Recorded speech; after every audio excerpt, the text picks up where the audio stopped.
आपण गेल्या तासिकेमध्ये कफाचे प्रकार पाहिले. कफाचे प्रकार वात, हम्म. पित्त आणि कफ असे तिन्ही हम्म. दोष आपण पाहिलेले होते आणि त्याच्यातला हम्म. सर्व भाग तिथं संपलेला होता त्या दिवशी. तर आज आपल्याला आजच्या हम्म. मध्ये नवीन भाग सुरुवात करायचा आहे. तो म्हणजे सप्तधातू. सप्तधातू काय आहेत बघायचं आहे. त्यांची रचना कशी आहे? कार्य काय आहे? जास्त झाल्यास काय होतं? कमी झाल्यास काय होतं? कोणते दोष कोणते दोष उत्पन्न होतात?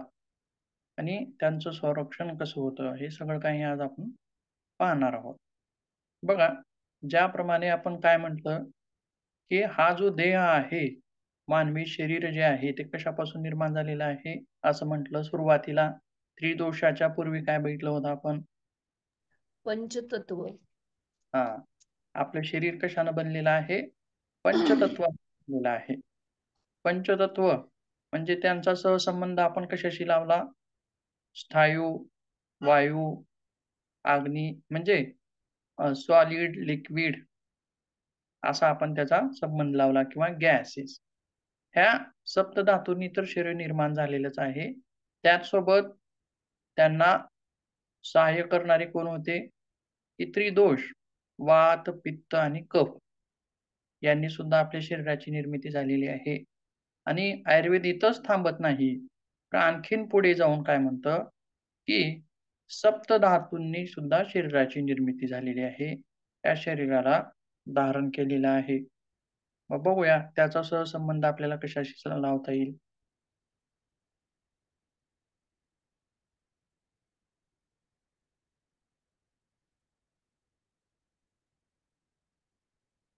हं. सप्तधातू देहधारणाद धातव असं चरक संहितेतील सूत्र आहे. आणि याच्यामध्ये काय म्हटलंय बघा, त्याच्यातील एक-एक शब्दाचा अर्थ जर आपण पाहिला, तर आयुर्वेदानुसार धातू या शब्दाचा अर्थ शरीराला धारण करणारे घटक असा होता. ज्याप्रमाणे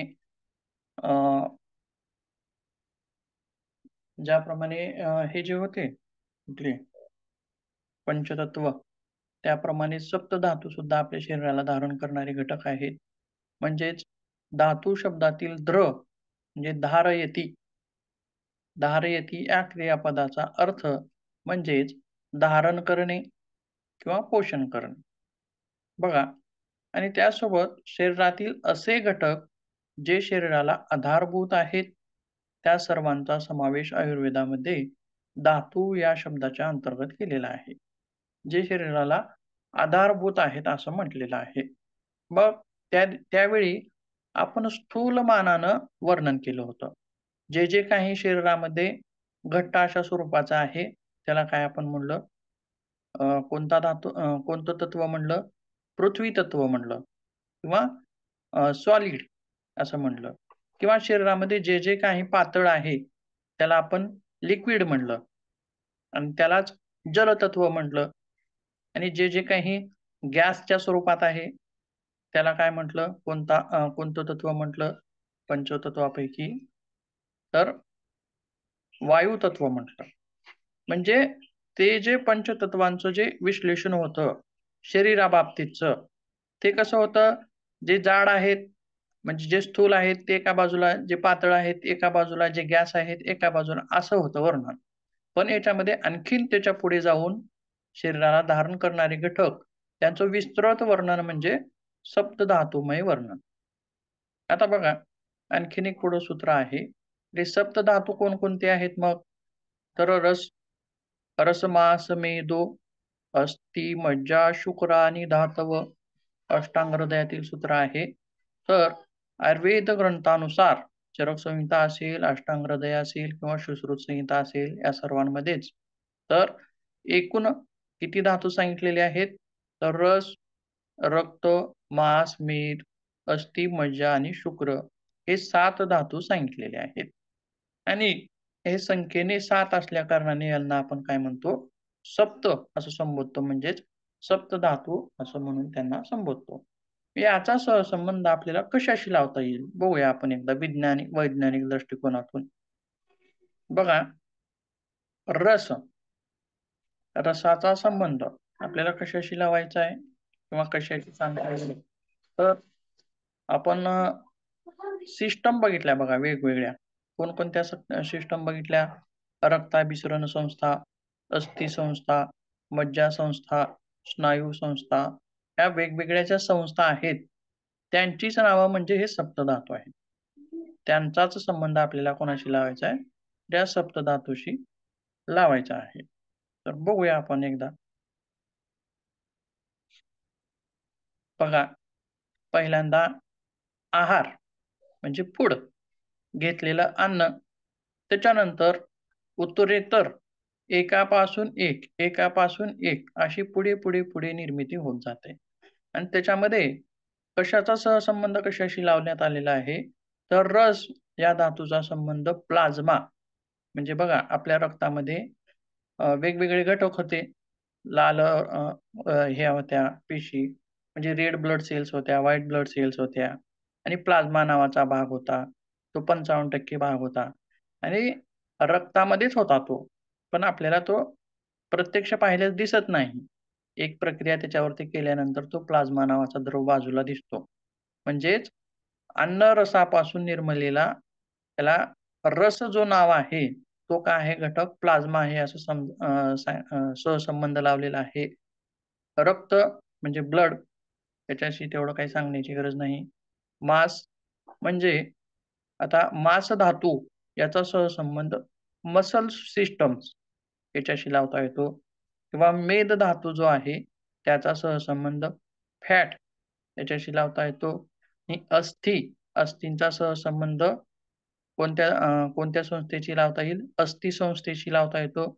मज्जेचा जे बोन मॅरो आणि शुक्र म्हणजे स्पर्म हा रिप्रोडक्टिव्ह सिस्टमशी लावता येतो.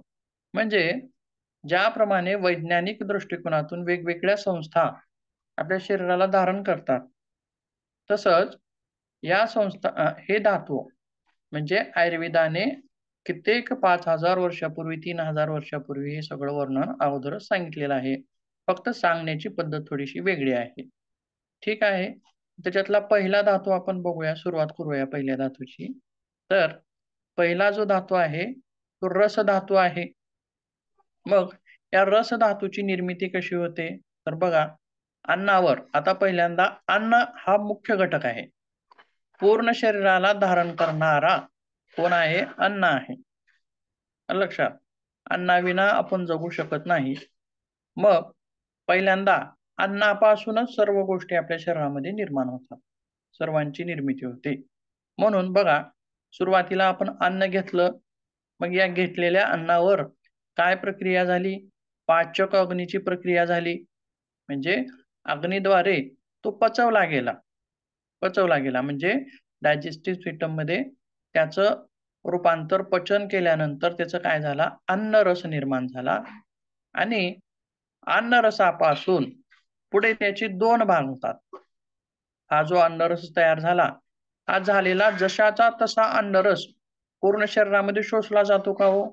शोषला जात नाही. स्थूल अन्नापासून अन्नरस ज्यूस तयार झाला. पण हा ज्यूस जशास तसा शरीरामध्ये शोषला जात नाही, तर त्याच्यातला फक्त महत्त्वाचा सत्वसार भाग शोषला जातो आणि बाकीचा भाग पुढे ढकलला जातो म्हणजे तो मल. म्हणजे बघा, अन्नापासून अन्नरस झाला. अन्नरसाचे परत 2 भाग होतात आणि एक आहे सार भाग. सार भाग म्हणजे आवश्यक भाग, ज्याच्यामध्ये प्रोटीन्स आहेत, व्हिटॅमिन्स आहेत, कॅल्शियम आहेत, मिनरल आहेत, हे सगळं काही आहे. त्याला म्हणायचं सार भाग आणि दुसरा भाग म्हणजे किट्ट भाग, असं आयुर्वेदानं म्हटलेलं आहे. आणि हा किट्ट भाग म्हणजे अनावश्यक भाग आणि अनावश्यक भाग म्हणजेच हा काय आहे? टाकाऊ भाग. आलं लक्षात?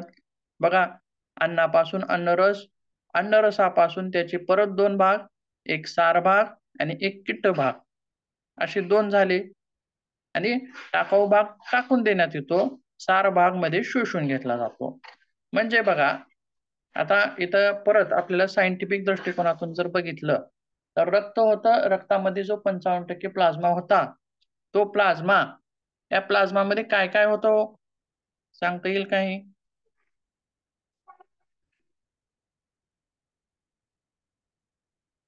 रक्ताच्या प्लाझ्मामध्ये काय काय होतं?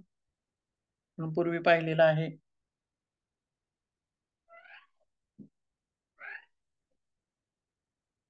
काय होता तो? पांढरट पिवळसर नावाचा एक द्रव होता रक्तातील आणि 55% भाग त्याचा होता. आणि या प्लाझ्मामध्ये काय काय होतं?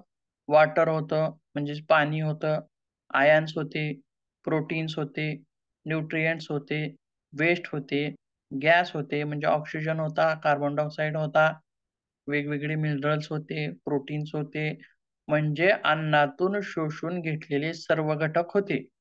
कोणामध्ये होते? प्लाझ्मामध्ये. आणि अन्नरस म्हणजे जो रस ज्यूस झालाय, त्याच्यामधला शोषून घेतलेला भाग म्हणजेच याला काय म्हटलंय आयुर्वेदानं? रसधातू. काय म्हटलेलं आहे? रसधातू म्हणजेच प्लाझ्मा असं आपण त्याला समजूया. ठीक आहे. मग पुढे बघूया आणखीन.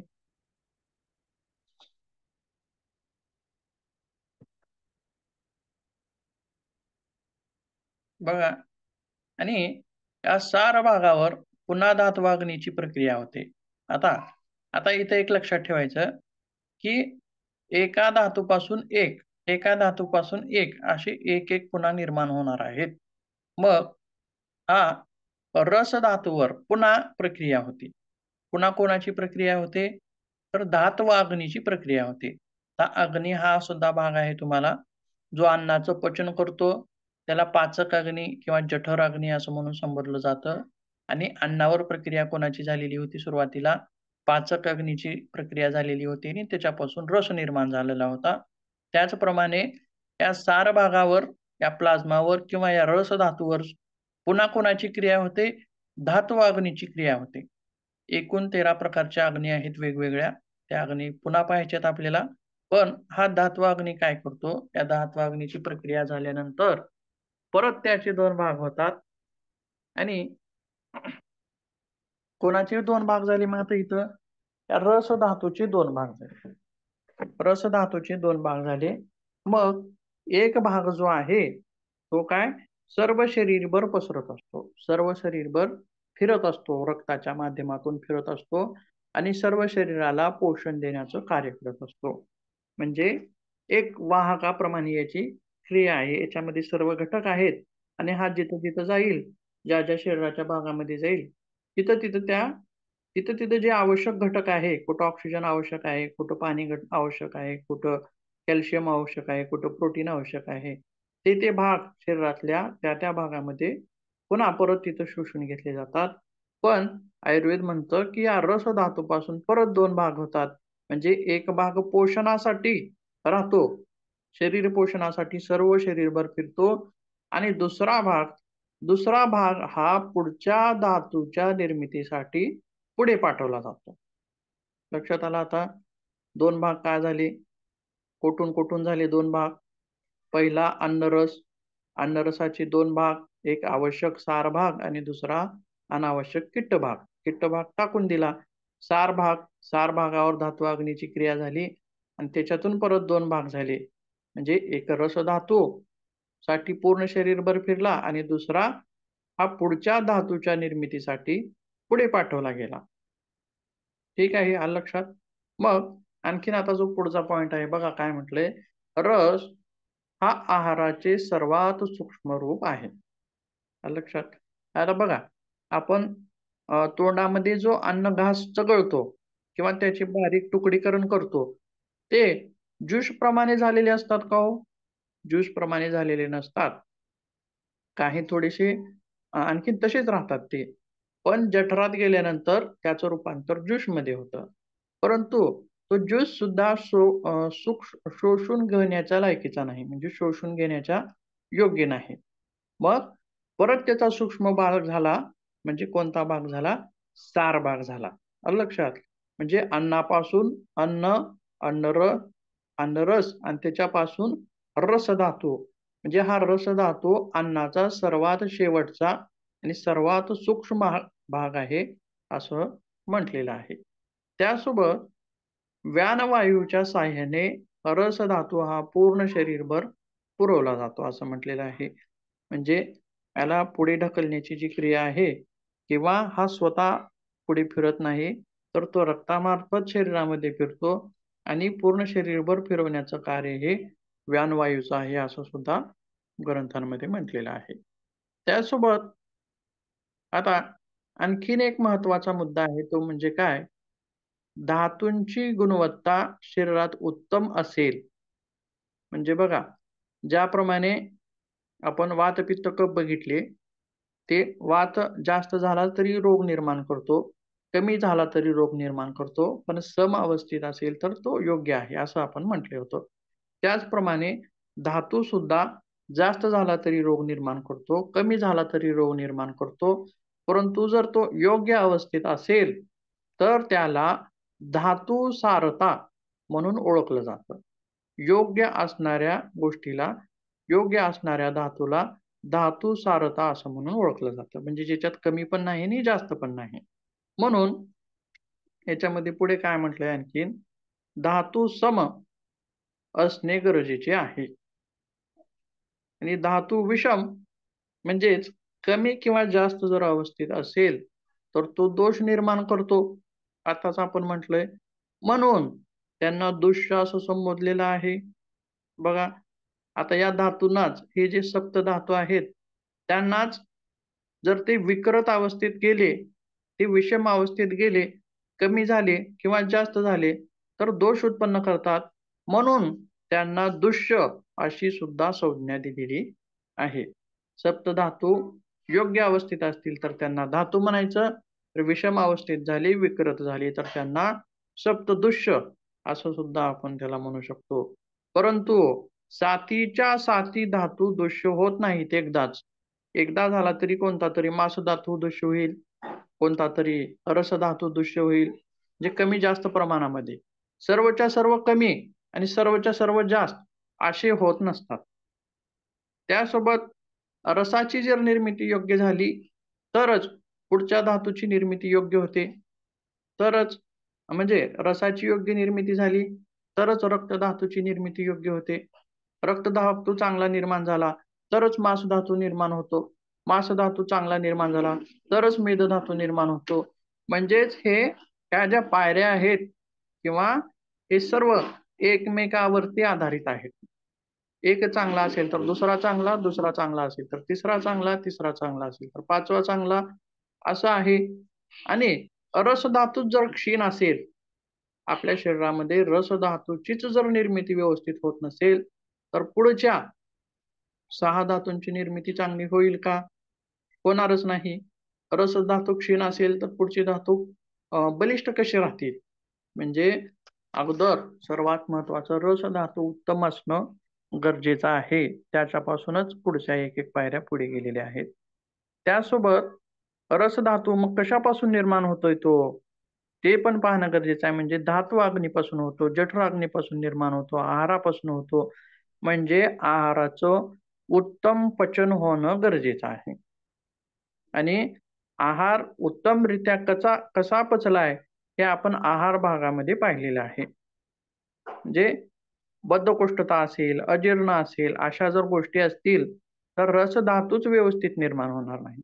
म्हणजे पहिली पायरी, पहिली महत्त्वाची पायरी रसधातू जवळ आहे. हा योग्य उत्पन्न होणं गरजेचं आहे. म्हणजे आपला धात्वाग्नी नाही, तर जठर अग्नी, आपला पाचक अग्नी योग्य असणं अतिशय महत्त्वाचं आहे. त्यासोबत पुढे बघूया आणखीन. तर हा जर रस धातूमध्ये वृद्धी झाली, हा आवश्यकतेपेक्षा जास्त प्रमाणामध्ये निर्माण झाला, तर त्याला रसवृद्धी असं म्हणायचं आहे. आणि ही जर रसवृद्धी झाली, तर त्या रसवृद्धीपासून काय विकार होतात किंवा काय दोष उत्पन्न होतात ते सांगितलेलं आहे याच्यामध्ये. बघा, अग्निमांद्य. रस धातू जरी अतिरिक्त झाला, तरी सुद्धा अग्निमांद्य होऊ शकतं. म्हणजे पाचक अग्नीमध्ये कमीपणा म्हणायचं त्याला. किंवा लालस्राव, आलस्य, आळस, आळशीपणा, जाड्य म्हणजे जाडाजुडा माणूस, मांस वाढलेला आहे अतिरिक्त असा जाड्य. त्यासोबत शिथिलता म्हणजे काही करू म्हणजे आलस्य आणि शिथिलता म्हणजे सारखेच. आलस्य म्हणजे त्याच्यामध्ये पण काही करू वाटत नाही. पडून राहतो माणूस. काही करण्याची इच्छा नसते, उत्सुकता नसते, उत्स्फूर्ती नसते. त्याप्रमाणे शिथिलता म्हणजे तशाच प्रकारचं काही काम करण्यामध्ये, धरण्यामध्ये उत्सुकता नसते, शिथिल असतो. पडून राहावं वाटतं, काही काम करू वाटत नाही. म्हणजे त्याला म्हणायचं शिथिलता. आणि दुसरा आहे श्वास, म्हणजे श्वासाश्वासामध्ये विकार, तीव्र श्वास किंवा कमी श्वास अशा पद्धतीनं. आणि कास, कास म्हणजे खोकला. श्वास खास, दमा किंवा खोकला असा त्याचा संबंध आहे. व अतिनिद्रा उत्पन्न होते. अतिनिद्रा म्हणजे सारखं झोपावं वाटणं, अतिशय झोपावं वाटणं. असा हा प्रकार, असे हे वेगवेगळे प्रकार रसवृद्धी झाल्यामुळं तिथं आपल्याला दिसून येतात. तर त्यासोबत रसक्षय झाला, म्हणजे रसाची कमी निर्मिती झाली, तर काय होतं? तर रसक्षयाने रुक्षता वाढते. म्हणजे शरीरावर थोडंसं खरचटलं की जे वृक्ष वाढतं, त्वचेची रुक्षता वाढते. सर्व शरीरामध्ये रुक्षतेचं प्रमाण वाढतं. शोष, ग्लानी, ग्लानी म्हणजे चक्कर येणं, श्रम होतात, म्हणजे शरीराला कष्ट होतात, श्रम होतात व शब्द सहन होत नाहीत. असे वेगवेगळे विकार किंवा वेगवेगळे दोष रसक्षय झाल्यामुळे होऊ शकतात, असं आपण तिथं सांगू शकतो. आता हा झाला रसधातू. रसधातूच्या नंतर रसधातूपासूनच दुसरा धातू निर्माण होतो. म्हणजे तो कोणता धातू आहे बघा आता पुढे.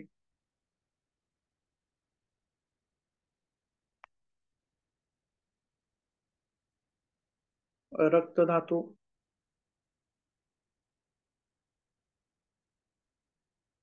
पुढचा आहे रक्त. आता याची निर्मिती कशी सांगितलेली आहे बघा. आहार रसापासून तयार झालेल्या रसधातूवर रक्ताग्नीची प्रक्रिया होते. आता अग्नी बदलला बघा परत इथं. आणि आहार रसापासून जी रसाची निर्मिती झाली, रसधातूची निर्मिती झाली, तिथं कोणता अग्नी होता आपण सांगितलेलं होतं? धातू अग्नी असं म्हटलेलं होतं. आणि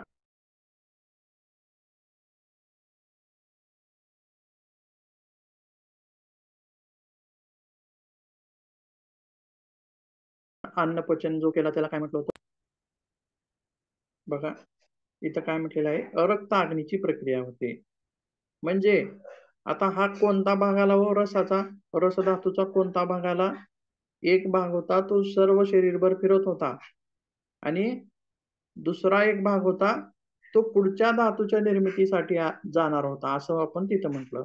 म्हणजे रसधातूचा जो दुसरा भाग पुढच्या धातूच्या निर्मितीसाठी आला, म्हणजे त्या दुसऱ्या भागापासूनच रक्त धातूची आता निर्मिती होते. मग बघा, त्या पचित रसापासून रक्ताचे पोषण होते. त्यासोबत या तसेच त्यावर रंजक पित्ताची प्रक्रिया होते. कोणत्या पित्ताची? पित्त बघितले होते बघा, 5 प्रकार बघितले होते पित्ताचे. आणि त्याच्यामधील एक रंजक नावाचा पित्त प्रकार होता. आणि तो काय करत होता? रक्ताला लाल रंग देण्याचं काम करत होता. म्हणून काय म्हणलं याच्यामध्ये? रंजक पित्ताची प्रक्रिया झाल्याने रक्ताला लाल रंग प्राप्त होतो. आणि दुसरी गोष्ट म्हणजे काय? ही जी रंजनाची प्रक्रिया आहे, रक्ताला लाल रंग प्राप्त होण्याची जी प्रक्रिया आहे, ती प्रक्रिया चरकाचार्य किंवा सुश्रुताचार्य यांच्या मते ती यकृत व प्लीहा यामध्ये घडून येते. रंजनाची प्रक्रिया यामध्ये घडून येते. म्हणजे रसाचा दुसऱ्या भागाला, रसधातूच्या दुसऱ्या भागाला रंजनाची प्रक्रिया झाली आणि त्याला लाल रंग प्राप्त झाला, म्हणजे तो रक्त झाला, रक्ताची निर्मिती झाली. म्हणजेच रेड ब्लड सेल्स असं त्याला म्हणायचं आहे. रेड ब्लड सेल्स तयार झाल्या आणि त्याची निर्मिती कोठे होते असं म्हटलंय तर यकृत व प्लीहेमध्ये त्या रंजनाची प्रक्रिया पार पडलेली आहे. त्याच्यासोबत रक्ताला शुद्ध रक्ताचं स्वरूप कसं असतं आणि अशुद्ध रक्ताचं स्वरूप कसं असतं ते पण बघायचं आहे. तर शुद्ध रक्ताचा रंग तापवलेल्या धातूप्रमाणे, म्हणजे तुम्ही जर हे बघितलेलं असाल बरं का, लोहार. लोहार काम करताना काय करतो? लोखंडाला आकार देताना तो तापवतो. त्याला अतिशय उष्ण अशा गरमीपर्यंत तापवतो. किंवा कोणताही जरी धातू असला त्या धातूला जर अतिशय प्रमाणामध्ये तापवलं तर त्याला एक प्रकारचा लालबुंद असा रंग प्राप्त होतो. लालबुंद असा रंग प्राप्त होतो आणि जे रक्त शुद्ध आहे, त्या रक्ताचा रंग त्या तापवलेल्या लोखंडाप्रमाणे, त्या तप्त झालेल्या लोखंडाप्रमाणे दिसतो, लाल रंग दिसतो. पण जर जर रक्त दूषित झालं म्हणजे ते दूषित का होतं? कशामुळं होतं? तर वात, पित्त, कफ यांच्या विकृतीमुळं, वात, पित्त त्रिदोषांच्या विकृतीमुळं रक्त शुद्ध अशुद्ध होतं असं सांगितलेलं आहे. दूषित होतं असं सांगितलेलं आहे. आणि हे जर रक्त दूषित झालं, तर मग त्या रक्ताचा परत रंग बदलतो. म्हणजे ते कशा स्वरूपाचं दिसतं? तर ते रक्तचंदनाप्रमाणे दिसतं. रक्तचंदन पाहिले तुम्ही कसं असतंय? लाल. लालच असते. पण लाल नाही लोखंड असं तपकिरी चॉकलेट तपकिरी. हा, हां, चॉकलेटी तपकिरी.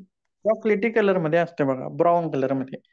म्हणजे तितकं लाल, म्हणजे लोखंड तापवल्याप्रमाणे लाल दिसते तितकं लाल नसतं. थोडंसं मलिन वाटतं. आणि तशा प्रकारचा रंग या रक्ताला लागतो असं म्हटलेलं आहे. किंवा अ, लाक्षारस, लाखेचा रस तो जसा भासतो त्याप्रमाणे तो भासतो व गुंजेच्या रंगाप्रमाणे तो असतो. जर तो दूषित झाला तर. आणि शुद्ध रक्त जर कपड्यावरती पडलं आणि त्याला धुवून काढलं, तर त्या शुद्ध रक्ताचा डाग राहत नाही. असं सुद्धा त्याचं वर्णन आयुर्वेदामध्ये आलेलं आहे. त्यासोबत पुढे आणखीन जर बघायचं म्हटलं तर काय म्हटलंय बघा, रक्तधातू हा स्निग्ध, आशुतोष्ण, मधुर, लवण चवीचा असतो. त्याची चव सुद्धा इथे सांगितलेली आहे. बघा कधी जर आपल्याला लागलं, आपल्या स्वतःला लागलं किंवा आणखीन कोणाला लागलं, तर आपण बघा आपल्याला एक सवय आहे. थोडं लागलं, रक्त बाहेर आलं, की आपण तोंडात धरतो. म्हणजे ते रक्त हे करतो, थांबेल का म्हणून. लहानपणी करत होतो, आता मोठं झाल्यास करतोय का नाही माहीत नाही. लहानपणी असं करायचं.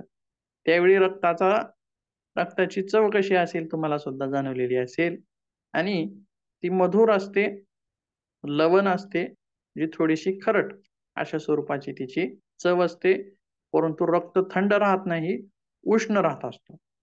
उष्ण असतं. परंतु काही प्राण्यांच्या शरीरामध्ये रक्त शीत असतं. शीतरक्त प्राणी असतात. अशा कोणत्या प्रकारचे असतात?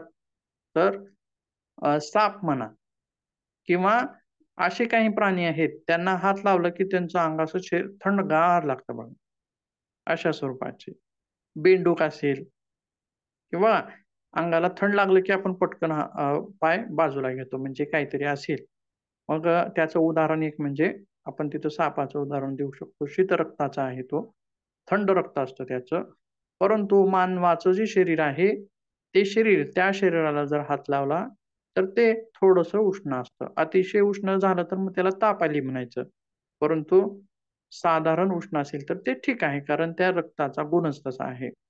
आणखीन एक दुसरी गोष्ट म्हणजे कधी जर तुम्ही मृत व्यक्तीच्या अंगाला हात लावलेला असेल, तर तुमच्या लक्षात येतं, की त्या मृत व्यक्तीचं शरीर हे थंडगार असतं. आपण कशाची त्याला ही देतो उपमा, थंडगार इच्छाप्रमाणे शरीर आहे असं म्हणतो. म्हणजे मृत्यू झाल्यानंतर सर्व क्रिया शरीरातल्या बंद पडल्या. रक्त आहे शरीरामध्ये, परंतु त्याच्यामध्ये चेतना उरलेली नाही. त्या रक्तामध्ये चेतना उरलेली नाही. तो प्रवाही नाही. तो बंद पडलाय, थंड झालाय. म्हणून मृत व्यक्तीचं शरीर थंडगार लागत असतं. परंतु जिवंत माणसाचं शरीर मात्र थोडंसं गरम असं लागत असतं. त्यासोबत पुढे काय म्हटले बघा, सर्व धातूंचा क्षय व वृद्धी रक्तामुळे होत असते.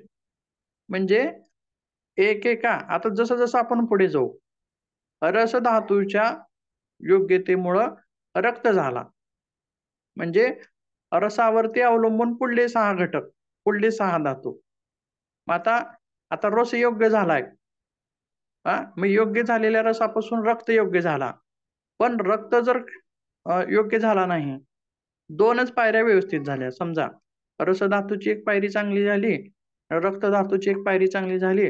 आणि हा रक्तधातू पूर्ण शरीराला पोषण देणारा आहे. सर्व शरीराला, सर्व अवयवांना. पण हा रक्तधातू जर बिघडला तर पुढील अवयव जे 5 अवयव म्हणतो, पुढील जे 5 घटक आहेत, पुढील जे 5 धातू आहेत, ते विकृत होतील किंवा त्यांच्यामध्ये क्षय होईल. रक्त धातूमध्ये वृद्धी झाली तर पुढच्या धातूमध्ये वृद्धी होईल. रक्तधातू क्षीण झाला तर पुढच्या धातूमध्ये क्षय होईल, असं सांगितलेलं आहे. त्यासोबत त्यासोबत पुढे काय म्हटले बघा, याशिवाय मांस धातूंचे पोषण करणे. आता ह्याची कार्य काय आहे त्या रक्तधातूची बघा ते सांगितलेलं आहे. मांस धातूचे पोषण करणे, शरीराच्या रंगाचे प्राकृत तत्व कायम ठेवणे, त्यासोबत बल म्हणजे बलिष्ठपणा, सुख, आयुष्य प्रदान करणे ही रक्तधातूची कार्य आहेत. आयुष्य प्रदान करणे म्हणजे काय? रक्त असेल शरीरात तरच आपण तर जिवंत असणार आहोत. आणि रक्त जर निर्माण नाही झाला तर? किंवा ॲक्सिडेंट झालेल्या माणसामध्ये काय घडतं नेमकं? तर मोठ्या जखमा झालेल्या असतात. मृत्यू कशामुळे होऊ शकतो? एकतर नाजूक अवयवाला जर मार लागलेला असेल, मेंदू म्हणा, फुफ्फुस म्हणा, हृदय म्हणा, अशा ठिकाणी जरी मार लागलेला असेल, तर पटकन तो मरतो. पण आणखीन एक गोष्ट, नाजूक अवयवांना मार लागलेला नाही, पण मोठ्या जखमा झालेल्या आहेत आणि मोठ्या जखमांद्वारे रक्त वाहून गेले. सर्वच्या सर्व रक्त जर आपल्या शरीरात ते राहतच किती 5 लिटर ते 5 ते 6 लिटर या प्रमाणामध्ये रक्त राहतं आणि त्या मोठ्या जखमाद्वारे जर रक्त वाहून गेलं, तर शरीर कसं कार्यरत राहील? म्हणजे शरीराला आयुष्य प्रदान करणारा, शरीराला जिवंत ठेवणारा हा कोण आहे? रक्तधातू आहे. त्याचसोबत पुढे आणखीन बघूया. रक्तामध्ये जर वृद्धी झाली, रक्त जेवढं आत्ताच म्हटलं मी बघा 5 ते 6 लिटर या प्रमाणामध्ये असावं. मग 7 ते 8 लिटर झालं तर कसं होईल? म्हणजे त्याला वृद्धी म्हणायचं.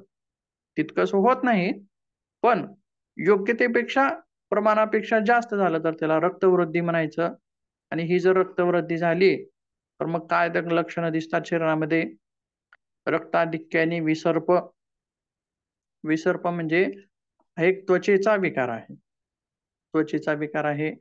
जसं की खाज, कुरूज अशा प्रकारचे त्वचेचे विकार असतात किंवा त्वचा लाल होणे, त्वचा खाजणे अशा प्रकारचाच एक विसर्प नावाचा विकार आहे. त्यासोबत प्लीहा वृद्धी. प्लीहेमध्ये वृद्धी. प्लीहा हा एक अवयव आहे. आपण पाहिलेला आहे एनाटॉमीमध्ये वेगवेगळे अवयव. प्लीहा आपण पाहिलेली आहे. तर या प्लीहेमध्ये वृद्धी होते म्हणजे प्लीहेचा आकार वाढतो. विद्रदी, कुष्ठ हे सुद्धा त्वचेचे विकार आहेत. वातरक्त. वातरक्त म्हणजे पॉट अ, सांध्यांशी संबंधित विकार आहे. सांध्यामध्ये जास्त कडकपणा येतो किंवा रक्तपित्त हा एक प्रकार निर्माण होतो. रक्तपित्त म्हणजे शरीराच्या कोणत्याही भागातून रक्त बाहेर सोडलं जातं. म्हणजे जसे की घोळणा फुटणे. घोळणा फुटल्यास काय होतं? नाकातून रक्त वाहतं बघा. आलं लक्षात? तसं वेगवेगळ्या स्रोतातून आता रक्ताधिक्य झालं तर ते रक्त वाहून जातं, असं म्हटलेलं आहे. त्यालाच रक्तपित्त असं म्हणायचं आहे. किंवा गुदद्वारेद्वारे म्हणजे आपण विष्ठा करत असलो की टॉयलेटला गेल्यास त्याच्याद्वारे सुद्धा रक्त पडतं. काही जणांना तर मूत्राद्वारे लघवी करताना रक्त जातं. असे विकार जे आहेत, अशा विकारांना रक्तपित्त असं म्हणतात आणि हे रक्तवृद्धी झाल्यास होतात. गुल्म नावाचा एक विकार आहे. गुल्म विकार काय करतो? वायुगोळ्यासारखा आहे. काय होतं जठरामध्ये वायूचं प्रमाण, त्यालाच आपण गॅसेस असं म्हणतो बघा. जठरामध्ये वायूचं प्रमाण वाढतं आणि ढेकरा येतात. त्याला गुल्म किंवा गुल्मगोळा, वायूचा गोळा तयार होणे असं सुद्धा म्हटलं जातं. उपकुश उपकुश म्हणजे हिरड्यांचा एक रोग आहे. हिरड्या सुजतात. त्यालाच आपण काय म्हणतो वैज्ञानिक भाषेमध्ये काय नाव आहे त्याला? व्हिटॅमिन सीच्या कमतरतेमुळे होतो बघा. स्कर्वी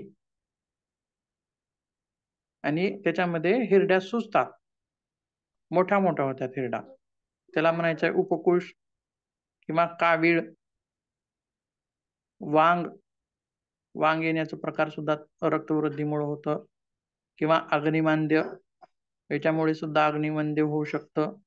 मूर्छा म्हणजे चक्कर येणं, त्वचा, नेत्र व मूत्र यांची अरक्तता, हे वेगवेगळे जे विकार आहेत ते रक्तवृद्धीमुळे निर्माण होत असतात.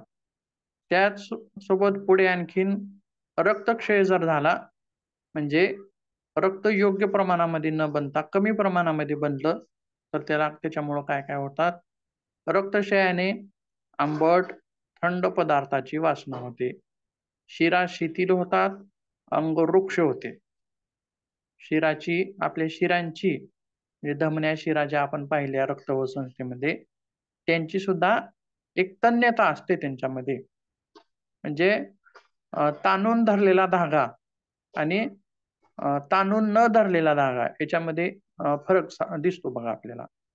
म्हणजे शिथिलता, त्यांच्यामध्ये शिथिलता किंवा त्यांच्या आकारमानामध्ये शिथिलता असं असेल तर रक्तप्रवाह व्यवस्थित होऊ शकत नाही. बरोबर आहे. पण हे कशामुळं घडतं सगळं? तर रक्तक्षयामुळं घडतं. अंग सुद्धा रुक्ष होतं. टवटवीत असं दिसत नाही. म्हणतो आपण पाहिल्यासच. एखादा आजारी व्यक्ती असेल तर आपल्याला लक्षात येतं पटकन. त्याला पाहिल्याच आपल्याला लक्षात येतं, की हा आजारी असेल. सुरुवातीला दिसल्याच आपल्या लक्षात आजारी असेल, आजारी असल्यासारखा भासतो. मग तो दिसल्यानंतर मग आपल्याला बोलताना, चालताना सुरुवात केली आपण बोलायची, की मग सांगतो असं-असं मी आजारी होतो, हे झालं होतं, ते झालं होतं. म्हणजेच रक्त शरीरावरती एक प्रकारची कांती न राहता त्याचं शरीर काय होतं, रुक्ष दिसतं. त्यासोबत आता बघा पुढचा धातू आहे आणि हा पुढचा धातू परत अ, ज्याप्रमाणे रसाचे 2 भाग झाले होते, सार आणि किट्ट. आणि सार तत्वापासून रस धातू झाला आणि त्याचे सुद्धा 2 भाग झाले. एक भाग पुढे पाठवला पुढच्या धातू निर्मितीसाठी. त्याचप्रमाणे पुढे पुढची रचना सुद्धा उत्तरेतर तशीच आहे. म्हणजे ह्या रस धातूपासून सुद्धा एक भाग 2 भाग होतात आणि एक भाग हा पुढच्या धातूच्या निर्मितीसाठी पाठवला जातो. म्हणजेच त्यापासून कोणता धातू निर्माण होतो? तर मास धातू निर्माण होतो, असं म्हटलेलं आहे. आणि रक्ताच्या या सार भागापासून मास धातूची उत्पत्ती होते, असं म्हटलेलं आहे. आणि मास धातूच्या अग्नीद्वारे मांसाची उत्पत्ती होते. आता बघा अग्नी बदलला बघा इथं. धातू अग्नी बदलला. वर काय सांगितलं होतं? रक्ताग्नी म्हणलं. आता खालच्या धातूमध्ये परत अग्नीचं नाव वेगळं दिसत आहे. ह्या अग्नी वेगवेगळ्या पुढे बघायच्यात आपल्याला. पुढे आहे. पुढे बघूया तसेच. काही तज्ञांच्या मते ही उत्पत्ती जी आहे, मास धातूची उत्पत्ती आहे, ही 3 दिवसांची आहे. तर काही तज्ञांच्या मते ही 10 दिवसांची आहे. म्हणजे इतका कालावधी रसापासून रक्तापासून मांस निर्माण होण्याचा हा कालावधी आहे. 3 ते 10 दिवसापर्यंत मांसधातूची उत्पत्ती होते. आणि या मांसाचं वर्णन करायला गेलं तर ते कसं आहे, गुळगुळीत अशा स्वरूपाचं आहे, घट्ट आहे व किंचित लालसर असं स्वरूप त्याचं मांसधातूचं आहे. आणि पुढे बघूया.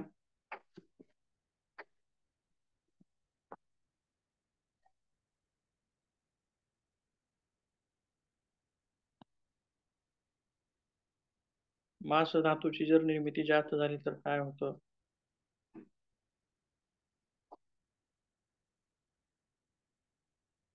याचं कार्य बघूया. त्याचं रंगरूप बघितलं कशा स्वरूपाचा होता तो.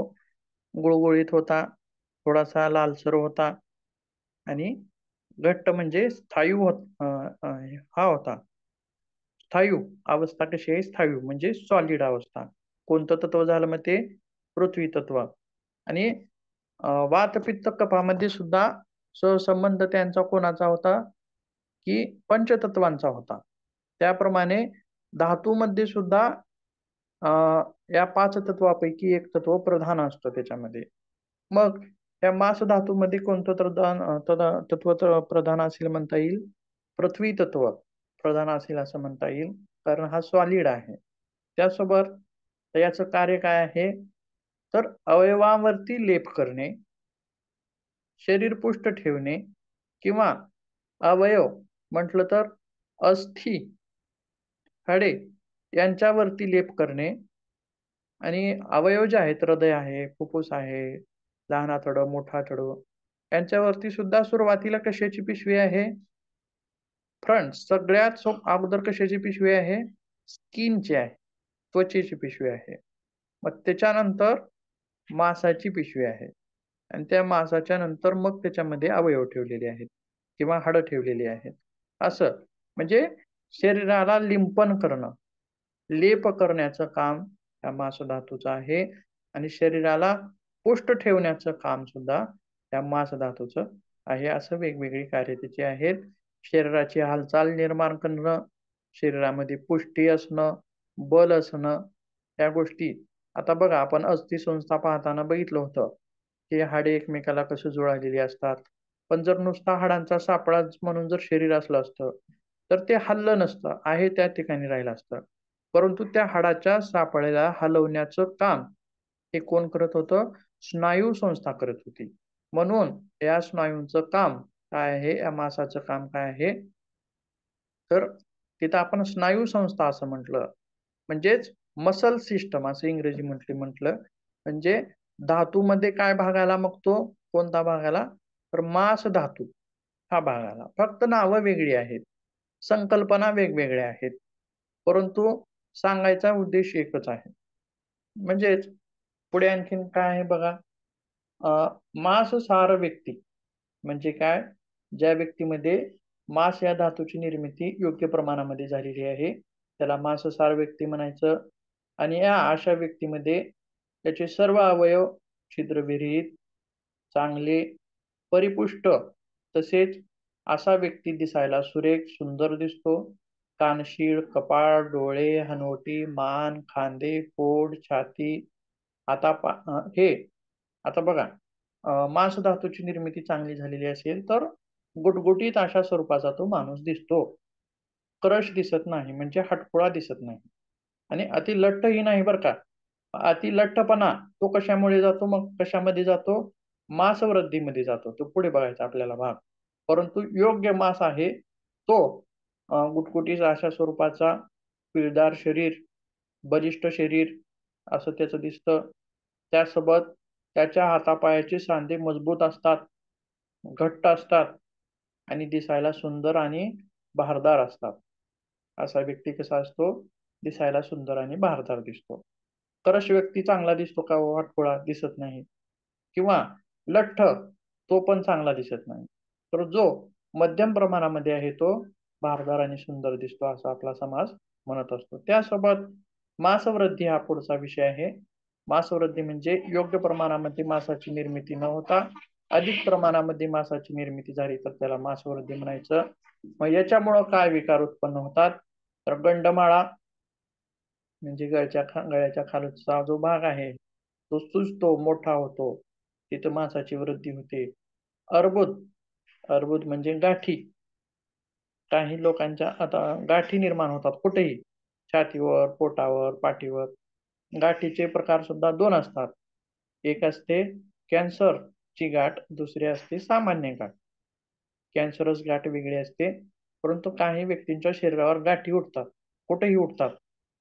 आणि त्याचं काय कारण आहे? तर मांसधातूमध्ये जर वृद्धी झाली असेल, तर अशा मांसाच्या गाठी उठतात शरीरावरती. त्यासोबत ग्रंथी, गलगंड, अ, गलगंड आणि गंडमाळा असा एक स्वरूपाचा विकार आहे वेगळा. आणि मांड्या व पोट यांची वृद्धी. बघा आत्ताच आपण म्हटलं होतं, मांस जर जास्त झालं तर पोट वाढतं. पोट सुचलं पुढे फक्त पोट वाढतं त्याच्यामध्ये वृद्धी होते. आणि मांड्या अशा व्यक्तींच्या मांड्या सुद्धा खूप प्रमाणामध्ये वाढलेल्या असतात. चालायला गेले की त्रास होतो. मांड्या एकमेकांना घासतात आणि अशा व्यक्तींना तशा प्रकारचा सुद्धा त्रास होतो. त्यासोबत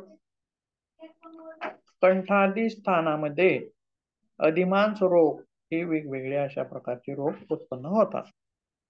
आता पुढे आहे मांसाशय योग्य प्रमाणामध्ये मांसाची उत्पत्ती झाली नाही, कमी प्रमाणामध्ये झाली तर काय होतं, तर इंद्रियामध्ये दौर्बल्य येतं, म्हणजे अशक्तपणा.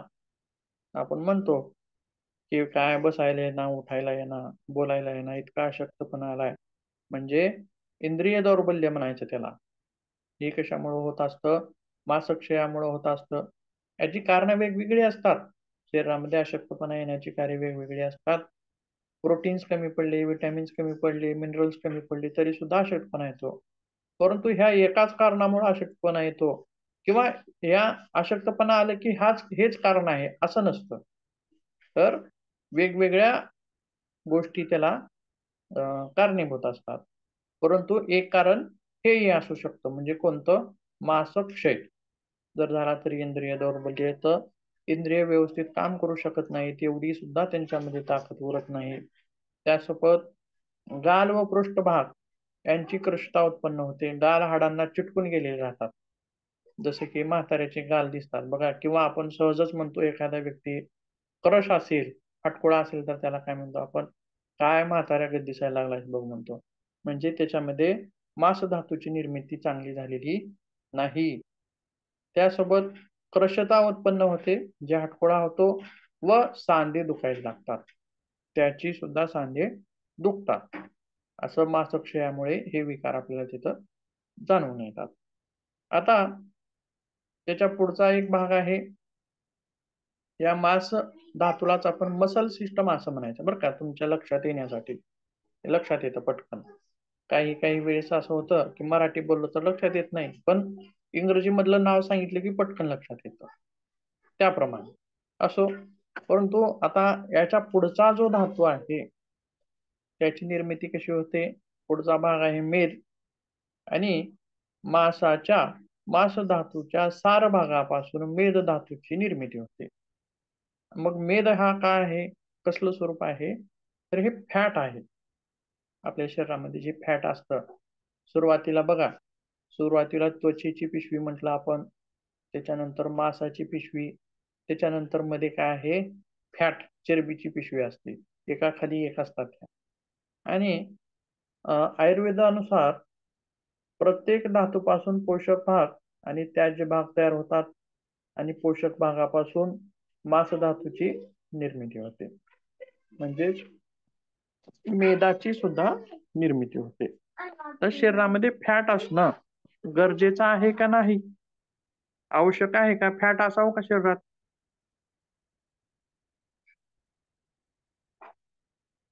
सांगा बर. सर काय म्हणालात? फॅट असावं का, मेद असावं का शरीरामध्ये? असावं, पण प्रमाण म्हणजे प्रमाण प्रमाणामध्येच सगळं काही असावं ना. बरोबर आहे, प्रमाणामध्ये आहे फॅटची म्हणजे. जरूरत असते. हा, बरोबर आहे. जसं की कफाची गरज आहे, पण प्रमाणामध्ये असेल तर ठीक आहे, जास्त झाला तर मग तो खोकला होतो. तसं मेद, फॅट, फॅट म्हणलं की त्याच्याकडे बघण्याचा सामान्य माणसाचा दृष्टिकोन वेगळा आहे. फॅट म्हणलं की हे चांगलं नाही, हे वाईट आहे, असा दृष्टिकोन जनसामान्यामध्ये आहे. पण हा फॅट असणं, हा मेद असणं सुद्धा शरीरासाठी खूप आवश्यक आहे, खूप गरजेचं आहे. हा मेद सुद्धा शरीराला धारण करणारा आहे. त्यासोबत आता पुढे काय म्हटले बघा, याचं जे कार्य आहे ते काय कार्य आहे, तर शरीराला स्निग्धता कायम ठेवणे, स्वेद घाम निर्मिती करणे, अशी वेगवेगळे कार्य या फॅटची आहेत. जे स्निग्धता असणं शरीरामध्ये गरजेचं आहे. स्निग्धता कशासाठी, तर घर्षण कमी होतं. शरीरातील अवयवामधील जे घर्षण आहे ते घर्षण कमी होतं, किंवा पेशीमध्ये जे घर्षण आहे, स्निग्धता असणं गरजेचं आहे. त्यासोबत पुढे काय म्हटलंय बघा, शरीराला सघनता देणे, तसेच अस्थि धातूचे पोषण करणे, ही सुद्धा मेद धातूची महत्वाची कार्य आहेत. पण शरीराला सघनता देणे म्हणजे काय, की शरीर जर नुसता हाडाचा सापळा असला तर चांगलं दिसलं असतं का, दिसलं नसतं. परंतु त्याच्यावरती मांस असल्यामुळं ते भरीव दिसतं. परंतु त्या भरीव दिसण्यामागे आणखीन एक गोष्ट महत्वाची आहे, आणखीन एक गोष्ट मदत करते त्या भरीव दिसण्याला. ती गोष्ट कोणती आहे तर त्या फॅटची आहे. त्या ह्याची मेदाची आहे. हे मेद असणं सुद्धा गरजेचं आहे. शरीराला सघनता देतं, भरीवता देतं असं सुद्धा म्हटलेलं आहे. त्यासोबत ज्या व्यक्तींचा मेदधातू उत्तम असेल, म्हणजे वाढलेलाही नाही आणि कमीही नाही, मग अशा माणसाला त्याचा वर्ण जो आहे तो तुकतुकीत असून, म्हणजे वर्ण कसा आहे टवटवीत टवटवीत अशा रंगाचा वर्ण, स्वर, डोळे स्निग्ध असतात. म्हणजे डोळ्यामध्ये सुद्धा एक आपलेपणाची भावना दिसून येते. तर काही लोकांचे डोळे बघितलं की ते डोळे बघूनच आपल्या लक्षात येतं की हा खूप रागिष्ट असेल बाबा असं वाटतं. किंवा काही लोक चे डोळे खूपच हे असतात, कर्ष असल्यासारखे, म्हणजे काय म्हणतो आपण त्याला,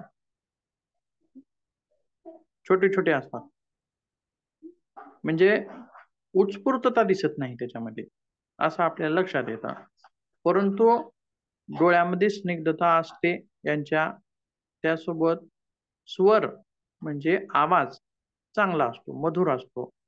त्यासोबत केस, त्वचेवरील लोम, नखे, दात, ओठ, मूत्र, मल हे सर्व देखील स्निग्ध असतात. म्हणजे मजबूतीपणा असतो त्याच्यामध्ये. दातामध्ये मजबूतीपणा असतो, नखामध्ये मजबूतीपणा असतो, लोम जे त्वचेवरील जे छोटे छोटे केस आहेत त्यांच्यामध्ये मजबूतीपणा असतो. असं ह्या मेदामुळे घडून येतं. त्यासोबत मूत्राची निर्मिती आणि मलाची निर्मिती सुद्धा चांगली होते. पुढे आणखीन काय म्हटलंय तर या व्यक्तींना जास्त परिश्रम सहन होत नाही, असं सुद्धा त्याचं एक लक्षण आहे. दिसायला खूप सुंदर आहेत पण काम होत नाही असं म्हणतो आपण बघा बरेच वेळेस. म्हणजे हे असं कारण तिथं असू शकतं. त्यासोबत अजिबात व्यायाम न करणे, दिवसा झोपणे, स्निग्धता वाढवणाऱ्या पदार्थाचे सेवन करणे, म्हणजे काय, दूध असेल, तूप असेल, तेल असेल, त्याला म्हणायचं स्निग्ध पदार्थ. स्निग्धता वाढवणाऱ्या पदार्थाचे सेवन करणे आणि अति मद्यपान करणे हे मेदधातू बिघडण्याची कारणे आहेत किंवा मेदधातू बिघडवण्यासाठी कारणीभूत आहेत. म्हणजे हे वाढतं कशानं, आलं का लक्षात? वाढतं का? अजिबात व्यायाम न केल्यामुळं पण वाढतं. फॅट जमा होत जातं, चरबी जमा होत जाते. शरीराला कसलीच हालचाल होत नसेल तर मग आणखीन ते वाढतच जातं. परंतु आता बघा, जास्त लठ्ठ असलेली, चरबी असलेली लोक व्यायाम करतात. का करतात तर ते फॅट वितळतं. कशामुळं? शारीरिक हालचालीमुळं वितळत असतं. परंतु जे व्यायामच नाही करत त्यांच्यामध्ये मात्र मेदवृद्धी होऊ शकते, अतिलठ्ठपणा येऊ शकतो, चरबी जमा होऊ शकते किंवा दिवसा झोपल्यामुळे सुद्धा मेदवृद्धी होते, चरबी वाढू शकते किंवा दूध, तूप, तेलकट असे पदार्थ खाल्ल्यामुळे सुद्धा मेदवृद्धी होऊ शकते असं त्याची, किंवा अतिमद्यपान त्याच्यामुळं सुद्धा मेदवृद्धी होऊ शकते. म्हणजे अशी वेगवेगळी कारणं त्याची मेदवृद्धीची सांगण्यात आलेली आहेत. त्यासोबत जर मेदक्षय झाला, मेदाची उत्पत्ती योग्य प्रमाणात न होता कमी झाली तर कमरेचा भाग बधीर झाल्यासारखा वाटतो, म्हणजे सुन्नपणा येणं. कमरेत अवसान नाही असं आपण म्हणतो बघा बरीचदा. कमरेत अवसान नसल्यासारखं झाले असं म्हणतो. म्हणजे सुन्नपणा, कमरेचा भाग बधीर होणं. त्यासोबत शरीर रोडावते. मांसधातू योग्य आहे पण मेदधातू योग्य नाही, तरी सुद्धा शरीरामध्ये भरीवपणा तितका दिसणार नाही, कमी प्रमाणामध्ये भरीवपणा दिसेल. म्हणजे शरीर रोडावते, त्वचा खरखरीत होते, स्निग्ध पदार्थ खाण्याची इच्छा होते. आता बघा, हा खूप महत्वाचा विषय आहे, वेगळा विषय आहे खाण्याच्या बाबतीत. म्हणजे आपल्याला एखाद्या वेळी एखादी गोष्ट खायला आवडते, की कधी तर असं वाटतं की गोड खावं वाटतं, अचानकच हुलूक येते मनामध्ये. कधी कधी आंबट खावं वाटतं, आंबट खावं वाटलं आज. म्हणजे हे असं का होतं शरीरामध्ये तर त्या अन्न पदार्थापासून किंवा आपल्याला तो शरीरातील भाग निर्माण होत असतो आणि त्याची जर कमी झाली, जसं की आता मेदाची निर्मिती स्निग्ध पदार्थापासून जशी होते तशीच गोड पदार्थापासून होते, गोड पदार्थापासून होते पण होते. म्हणजे काय, लठ्ठ लोक गोड सोडतात बघा, गोड बंद करतात मेदवृद्धी झालेले लोक. का कारण त्याचं तर हे गोडानं सुद्धा चरबी वाढते, मेद वाढतो, फॅट वाढतं. पण ज्यांच्यामध्ये मेदक्षय झालेला आहे अशा लोकांना गोड खावं वाटतं. कारण काय आहे, तर शरीराला ते आवडतंय. ते शरीराला का आवडतंय, तर त्या धातूची कमतरता झालेली आहे शरीरात आणि आवडल्यामुळं काय करतो आपण, ते खातो आणि ते खाल्लं की त्याच्यातून आपल्या शरीराला ते पोषक घटक निर्माण होतात. म्हणजे बघा रचना कशी आहे शरीराची आपल्या. त्यासोबत पुढे काय म्हटले आणखीन,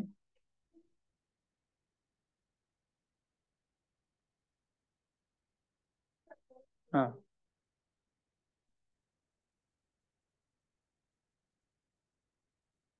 बघा कुठपर्यंत आलोय आपण. स्निग्ध पदार्थ खाण्याची इच्छा होते, दूध तुपासारखे पदार्थ खाण्याची इच्छा होते, गोड खाण्याची इच्छा होते आणि मेदक्षय झालेल्या लोकांच्या डोळ्यावर झापड असते. चिवी जरी असले तरी झोपल्यासारखे वाटतात, झापड कायम डोळ्यावरती अशा स्वरूपाचे. तसेच थकवा येणं, थोडंसंही काम केलं की लगेच थकवा येतो, स्नायूमध्ये गोळे येतात, स्नायू दुखतात, पोट पूर्वीपेक्षा कमी होणे, क्रश व्यक्तीसारखं पोट स्थूल दिसणार नाही, फुगलेलं दिसणार नाही, ही देखील मेद धातू क्षीण झाल्याची वेगवेगळी लक्षणं तिथं आहेत. तर पुढे आहे मेदवृद्धी. तर मेदवृद्धी झाली तरी सुद्धा, आता बघा, मेदक्षय झाला तरी सुद्धा काम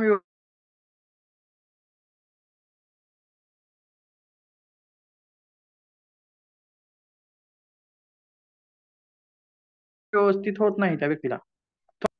वृद्धी झालेल्या लोकांना सुद्धा कष्टाची कामं होत नाहीत. म्हणजे अति लठ्ठ व्यक्ती आहे, त्याला लावा काम कष्टाचं, होतं का बघा. लगेच उदाहरण पाहण्यासारखं आहे. अति लठ्ठ व्यक्ती असेल, जाडजूड व्यक्ती असेल तर त्याला कष्टाची कामं होत नाहीत, लगेच दमतो, थकतो, श्वास फुलतो, त्वचेवाटी लगेच घामाच्या धारा चालू होतात, कष्टाची कामं करू शकत नाही. मेदवृद्धी झालेला व्यक्ती नितंब पोट तसेच स्तन लोंबू लागतात. म्हणजे बघा, तो भाग नितंब म्हणजे मागचा भाग, हिपचा भाग, तो सुद्धा रुंदावतो, पोट फुगतं, टम्म होतं, गाडगं ठेवल्यासारखं मोठं दिसतं, स्तन लोंबू लागतात, अशी वेगवेगळी लक्षणं दिसतात.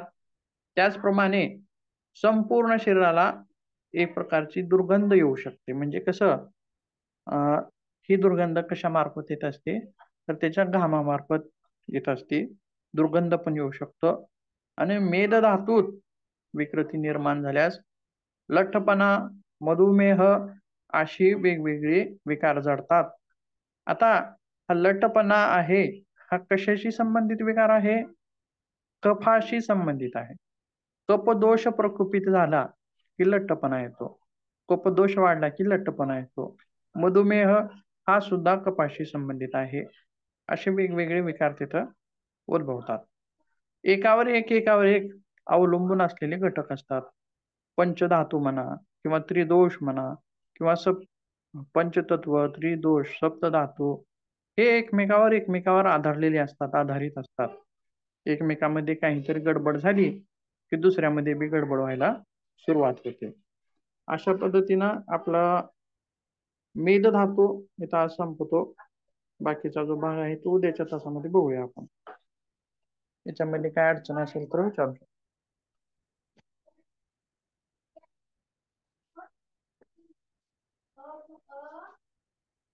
काही नाही सर अडचण. ठीक आहे. तुम्हाला ते ह्याचं पाठवायचं राहिलं वाटतं बहुतेक.